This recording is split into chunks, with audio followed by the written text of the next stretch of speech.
Bonjour à tous et merci de nous retrouver sur France 3 Limousin pour votre émission Dimanche en politique. Aujourd'hui, nous revenons sur le mouvement qui a occupé une grande partie de l'actualité cette semaine. Faut-il voir dans les Gilets jaunes une révolte du peuple? On en parle juste après le générique.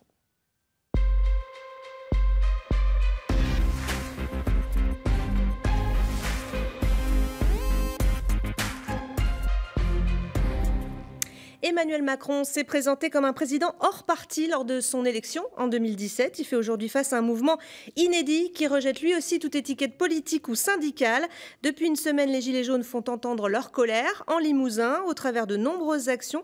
Ils expriment un profond malaise où se mêlent hausse des taxes sur le carburant, ras-le-bol fiscal et un sentiment de déclassement. Comment ce mouvement citoyen né sur les réseaux sociaux va-t-il évoluer? Quelles réponses les élus du Limousin peuvent-ils lui apporter? Nous allons tenter de répondre à ces questions avec nos invités. Christophe Géretti, bonjour. Bonjour. Vous êtes député La République En Marche de la Corrèze, merci d'être avec nous. Valérie Bathias, bonjour. Bonjour. Vous êtes l'administratrice du collectif 87 Colère qui a été créé sur Facebook et qui s'est joint donc au mouvement des Gilets jaunes. On peut le voir sur vous. Enfin, Jean-Louis Pagès, bonjour. Bonjour. Vous êtes conseiller régional Europe Écologie Les Verts de Haute-Vienne. Je précise que nous avions également invité un membre des Gilets jaunes de la Corrèze et qui n'a pas pu être parmi nous pour des raisons que nous ignorons. Merci à tous les trois d'être là. Donc, et je précise que nous enregistrons cette émission vendredi après-midi. Valérie Bathias, je me tourne d'abord vers vous, parce que vous êtes mobilisée depuis plus longtemps que cette semaine, depuis le début de l'année, pour ainsi dire. Oui, effectivement, le groupe 87 Colère a été créé en février 2018 pour dénoncer déjà tout ce qui était l'abus des taxes, l'augmentation des CSG, le manque de moyens humains dans les hôpitaux, dans le monde soignant, chez les pompiers. Tout ce qui est autour de l'automobile aussi. L'automobile, 80 km/h, le contrôle technique, l'abus, j'en passe... Ouais, tout ce qui est abusif en ce moment, quoi. Vous aviez déjà mené des actions dont on voit des images actuellement, hein, c'était au début de l'année. Oui. Ça a pris de l'ampleur depuis. Vous êtes combien aujourd'hui sur ce groupe? Aujourd'hui, à l'heure actuelle, nous sommes 1700 membres, donc actifs. Et oui, on a continué à faire des actions. Donc la première, c'était avec... on avait fait 2 départs, un de Pierre Buffière, un de Rasé. Et on avait fait une opération escargot pour se retrouver en centre-ville pour revenir, parce qu'on dénonçait à ce moment-là tout ce qui était abus sur le 80 km/h, le contrôle technique. Et après, on a été sur le terrain, et quand, par exemple, pour les retraités, pour les pompiers, quand ils ont annoncé leur colère. On suit beaucoup aussi la FFMC, la Fédération Française des Motards en Colère. Donc voilà, on est sur le terrain, oui, depuis 1 an, et on s'est joint effectivement aux Gilets jaunes parce que la hausse du carburant font partie des revendications qu'on a, nous, qu'on dénonce, nous, depuis la création du groupe, en fait. Ça vous a surpris l'ampleur qu'a pris le mouvement, puisqu'il est assez prononcé ici en Limousin? On le verra tout à l'heure sur une carte. Honnêtement, non. Fallait que ça arrive, de toute façon. Il y a un moment donné, ça montait, on sentait la pression monter. Il fallait que ça arrive, et il faut que ça arrive, quoi. Parce qu'on ne peut pas continuer comme ça. Il y a un moment donné, il faut qu'on vive, et on ne peut plus survivre, en fait. Christophe Géretti, vous êtes député La République En Marche de Corrèze. Est-ce que vous avez été surpris par ce mouvement qui est d'abord inédit et par son ampleur? Non, le vrai sujet sur nos territoires, c'est qu'on a un enjeu territorial, justement, qui s'est tracé au niveau de l'automobile au départ, puisqu'on sait très bien que le milieu rural et le milieu urbain est très différent. Et nous sommes plus facilement impactés quand nous avons des hausses, quelles qu'elles soient. Et c'est un sujet souvent appelé la fracture territoriale qui devait être traitée ou qui doit être traitée par tout le monde. Et aujourd'hui, c'est ça le vrai sujet, au-delà des actions sociales et du regroupement ou de l'ampleur, quel qu'il soit.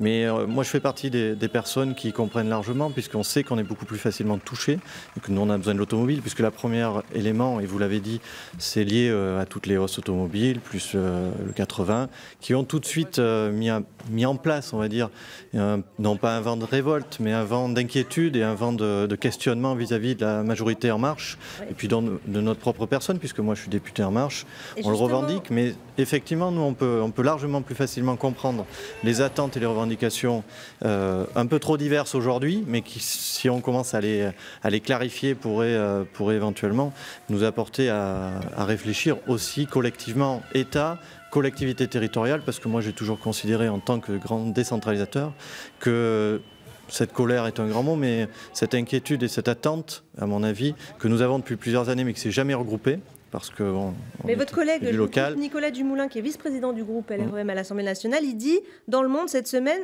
si ces gens sont dans la rue, c'est qu'on a raté quelque chose. Vous le pensez, ça? Je crois qu'il y a un sujet d'explication, mais depuis des années, pour avoir été élu local, que nous ratons à chaque fois qu'on fait une réforme ou qu'à chaque fois on veut appliquer quelque chose. Aujourd'hui, on n'a jamais expliqué à quoi servait la TICPE. Beaucoup demandent des apports sociaux. La TICPE, il faut savoir qu'à l'origine, ça finance les départements et le RSA en direct. C'est le transfert initial. Donc aujourd'hui, si vous expliquez vos réformes, c'est beaucoup plus facile. Après, j'en reviens au deuxième sujet, c'est le fait que le territoire est différent. On avait Paris et le désert français, aujourd'hui on a Paris, les métropoles et les territoires ruraux. Donc on est vraiment sur un sujet très complexe sur ces éléments-là, puisqu'on doit aussi réfléchir territoires ruraux et ça n'a jamais été traité. Mais vous assumez un manque de connaissance du gouvernement, d'Emmanuel Macron sur ces questions-là ? Non, je ne pense pas que ce soit un manque de connaissances. C'est quand vous prenez une décision, elle est nationale, vous le savez très bien, la législation elle est nationale, qu'après, automatiquement, les territoires étant différents, d'où ma logique d'avoir une différenciation sur les territoires. Je crois que c'est tout à fait intéressant à mettre en œuvre et ça fait partie des éléments qu'on doit travailler en 2019. Jean-Louis Pagès, l'argument du gouvernement qui dit l'ensemble des taxes sur les carburants serait bien investi dans la transition écologique. C'est vrai ? Écoutez, première chose d'abord, s'il y a une révolte telle qu'on la voit, une vraie révolte populaire, c'est parce qu'il y a un sentiment d'une énorme injustice. Et je crois que c'est ça que les gens ne supportent pas, c'est l'injustice. Alors l'injustice, elle est simple. Elle fait porter à une partie de la population tout le poids de politiques qui ont été anti-écologiques depuis des décennies. Et le gros problème, c'est que nous, on est sûr qu'on ne pourra pas faire la transition écologique qui est nécessaire avec un prix du pétrole qui va augmenter indéfiniment, puisque l'extraction coûte de plus en plus cher. Donc c'est sûr que ça va coûter plus cher, mais on fait porter ça sur les plus faibles. Parce qu'il faut savoir une chose, c'est que, vous savez, j'ai eu le permis, moi, dans les années 70. À l'époque, avec une heure de SMIC, on pouvait faire 30 km. Maintenant, on peut en faire 100. On peut dire, alors, quel est le problème ? Le problème, il est qu'actuellement, en Nouvelle-Aquitaine, vous avez 60% des gens qui travaillent qui sont dans une autre commune. Ça veut dire qu'on impose aux gens des mobilités. Et parallèlement, comme le territoire n'a pas été aménagé, qu'on a passé notre temps, on le voit à Limoges, à l'époque de Rodet, qui continue avec l'époque Lamberty, tout simplement, dont j'étais opposant, je suis opposant aux deux, on a construit une ville où on oblige les gens à prendre leur bagnole pour faire quoi que ce soit. Et ça, donc, il y a un aménagement du territoire qu'on fait payer à la population qui n'a pas de moyens de transport corrects. Se déplacer, c'est pas simple parce qu'on a tué tous les trains. On n'a plus de train à l'heure actuelle pour aller à Angoulême, pour aller à Poitiers. Oui. Il n'y a plus de train à cause d'une politique LGV qui a bâti des métropoles et qui a vidé donc les territoires de leurs moyens de transport. Donc, simplement pour terminer, la colère, elle vient de l'injustice. On fait payer une partie de la population les erreurs passées. Et à l'heure actuelle, soit dit en passant, on leur reproche de polluer avec la voiture, mais il faut savoir une chose, c'est que les camions polluent autant que les voitures en termes de quantité d'émissions de CO2. Et qu'est-ce qu'on nous annonce aujourd'hui ? Ma foi, que la taxation sur les poids lourds, elle va être décalée. Donc on voit que l'injustice, contrairement à ce que dit M. Macron, non seulement elle existe, mais en plus il persiste en dépit des manifestations populaires. Alors simplement, je ne suis pas d'accord pour bloquer tout, mais en revanche, je comprends vraiment cette révolte. Alors, il y a un chiffre très éloquent qui a été opportunément publié cette semaine, on va le voir, par l'Observatoire français des conjonctures économiques. Revenus disponibles des Français, moins 440 € entre 2008 et 2016, vous l'évoquiez. C'est un chiffre qui explique aussi la situation actuelle. Et en même temps que cette baisse de revenus, les prix autour de l'automobile sont en hausse. Avant d'en parler ensemble, on va le voir avec ce rappel de quelques chiffres très parlants. Le commentaire est signé Jérôme Pipeau. La voiture va-t-elle bientôt être considérée comme un produit haut de gamme? Les chiffres sont têtus et très parlants selon l'association Club Automobile. En 2016, le prix d'achat moyen d'une voiture neuve s'établissait à 25 828 €. Il était de 20 000 € en 2010, soit une hausse de 25%. À l'achat d'un véhicule, il faut ensuite ajouter de nombreuses dépenses. Péage, carburant, réparation, assurance, stationnement, remboursement du crédit. En tout, le coût annuel d'une voiture, selon les données de 2017, était évalué à 6 063 €. Il était de 4 000 € en 2010. Là aussi, la hausse est très forte, 55% en 8 ans. Enfin, voici le montant de l'ensemble des taxes acquittées par les usagers de la route en 2017. 67 milliards d'euros, dont 36 milliards sur les carburants et 9 milliards de péages. Et ce n'est pas près de diminuer. Au 1er janvier 2019, les tarifs des péages augmenteront, ainsi que ceux des taxes sur les carburants. Plus 6 centimes pour le diesel, plus 4 centimes pour l'essence. Le gilet jaune pourrait être le cadeau de Noël le plus offert sous le sapin. Valérie Bathiès, pour vous, ça devient un luxe, la voiture ? Mais carrément, ça devient un luxe. Déjà, on va parler du contrôle technique, alors, qui est devenu draconien. Je ne sais pas, vous êtes au courant, c'est difficile maintenant de pouvoir faire passer sa voiture au contrôle technique, donc on ne peut pas acheter de voiture. Le prix du carburant, en fait, ce qu'on reproche, je pense, c'est ce mouvement de colère et d'incompréhension, c'est qu'il y a des taxes partout. Donc, moi, à la rigueur, qu'on me taxe pour avoir des résultats, je suis bien d'accord. Mais on nous taxe et il n'y a rien et ça devient de plus en plus draconien. Tout augmente, en fait, sauf le salaire. Donc, on a l'impression de ne pas être écouté. Par exemple, on va parler des voitures électriques. Je suis d'accord, avec une aide selon nos ressources, c'est bien ce qu'on nous a dit. Donc moi, je me suis renseignée, on s'est tous renseignés. Une voiture électrique d'occasion, il faut compter à peu près 12 000 €. L'aide va être de 4 000 €. La différence se fait comment? On paye comment? Sachant qu'à l'heure actuelle, faut rentrer dans des conditions pour faire des crédits. On ne peut pas en faire. Moi, je ne sais pas comment... Et après, on va parler de pollution. Les déchets, donc il va falloir créer des centrales nucléaires. Les déchets, on va les mettre où?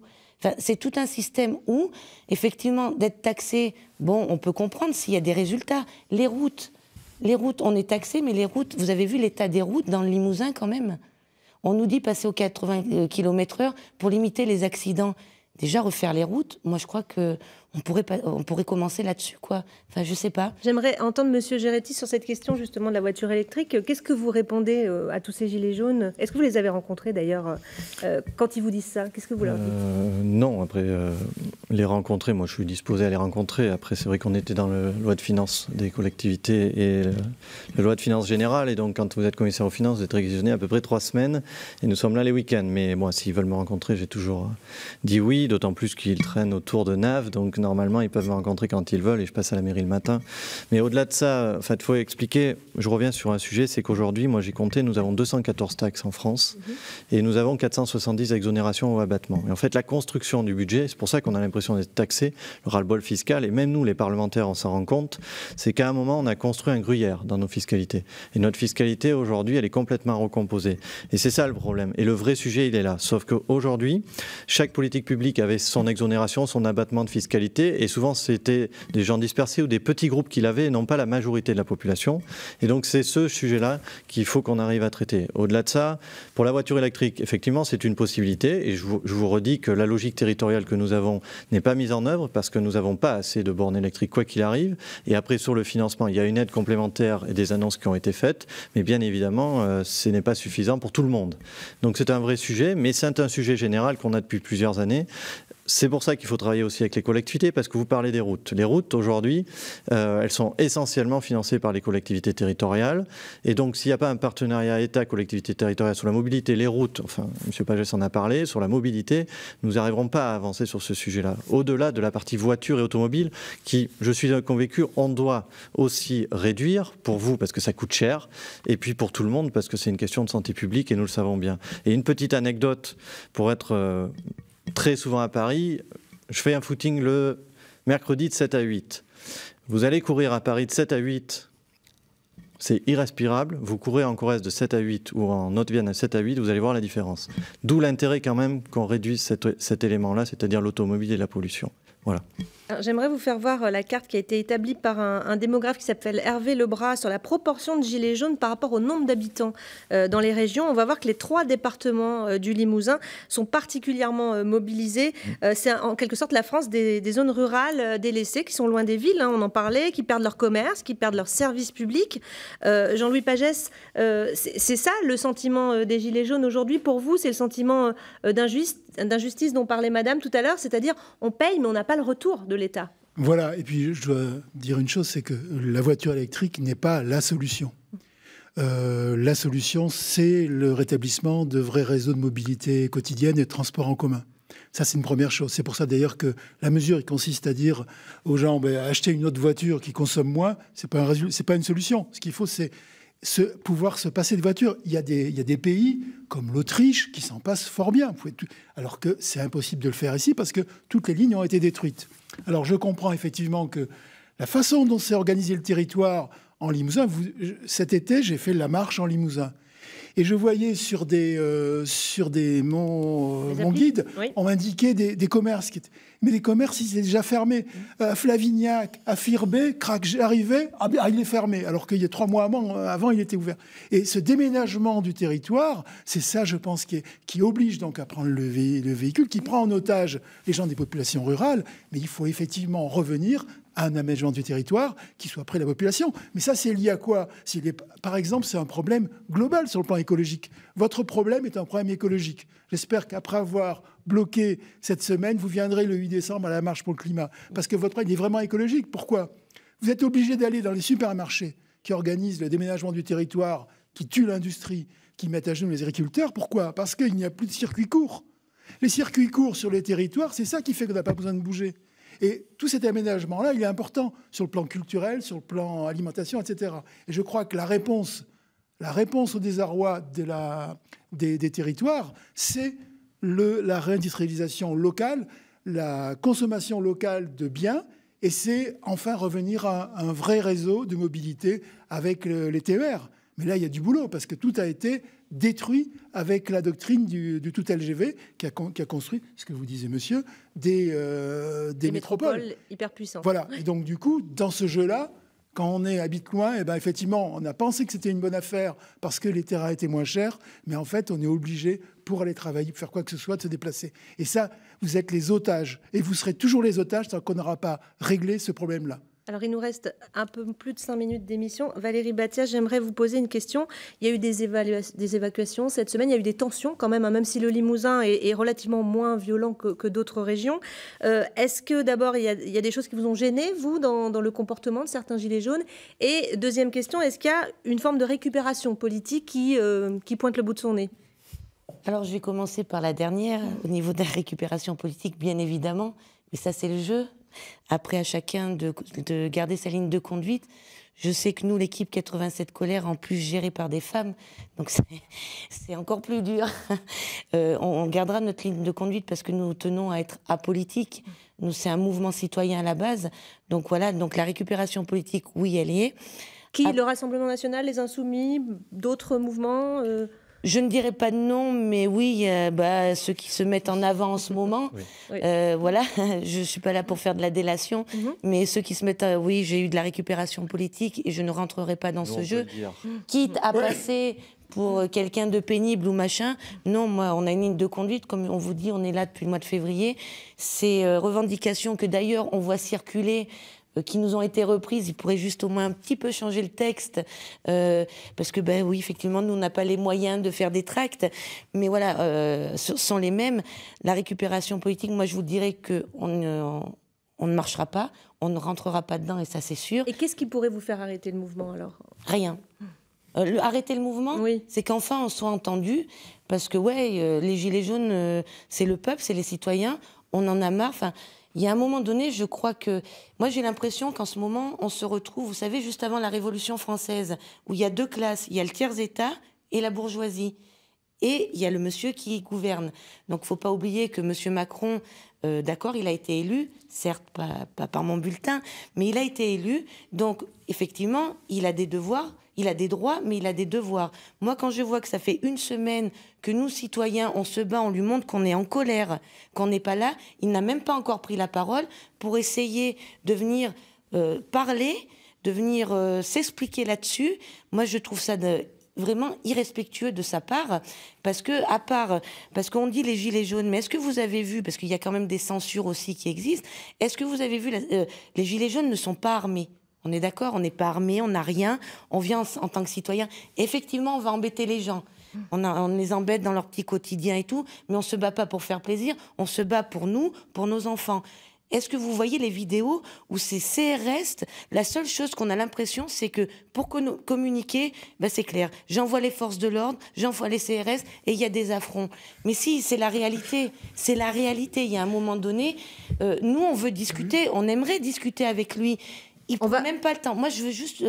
on va laisser répondre M. Géretti, justement, comme il reste moins de 2 minutes. Qu'est-ce que vous répondez? Est-ce que vous regrettez, est-ce que la parole présidentielle a fait du mal, Christophe Géretti? L'injustice fiscale, la suppression de l'ISF, est-ce que c'est des choses que vous regrettez aujourd'hui? L'injustice fiscale, elle est historique en France et je vous l'ai dit, on a un vrai sujet global sur la fiscalité, je ne vais pas y revenir. Après, moi je suis très preneur de l'apaisement et de l'intérêt collectif, c'est-à-dire qu'aujourd'hui, notamment dans nos territoires, on est plutôt des gens sensés, des gens intelligents. Je pense que l'apaisement, d'ailleurs, par les préfets, sont ici plus modérés que peut-être dans d'autres secteurs. Il y a toujours des contre-indications dans les territoires. Il y a des gens plus durs que d'autres. Mais je crois que sincèrement, sur votre mouvement, moi je pense que les éléments que vous avez fait remonter, les éléments que nous, les députés et certains collègues, nous avons déjà débattu, nous avons fait remonter des éléments pour que des politiques territoriales spécifiques rurales ou des politiques de cohésion soient mises en place, non plus sociales, mais des politiques territoriales. On avait une DATAR à une époque, aujourd'hui ça n'existe plus. Je crois qu'on a fait remonter cet élément-là. Emmanuel Macron en tient compte parce qu'on va créer l'Agence nationale des collectivités, des cohésions de territoire. Oui, mais il nous faut des outils qu'on n'a plus. Donc c'est important. On va créer des contrats spécifiques. Il y a quand même beaucoup de choses qui vont être mises en place. C'est pour ça que la parole, c'est très bien, mais nous, on est plutôt dans les actes parce que le législateur, c'est les actes.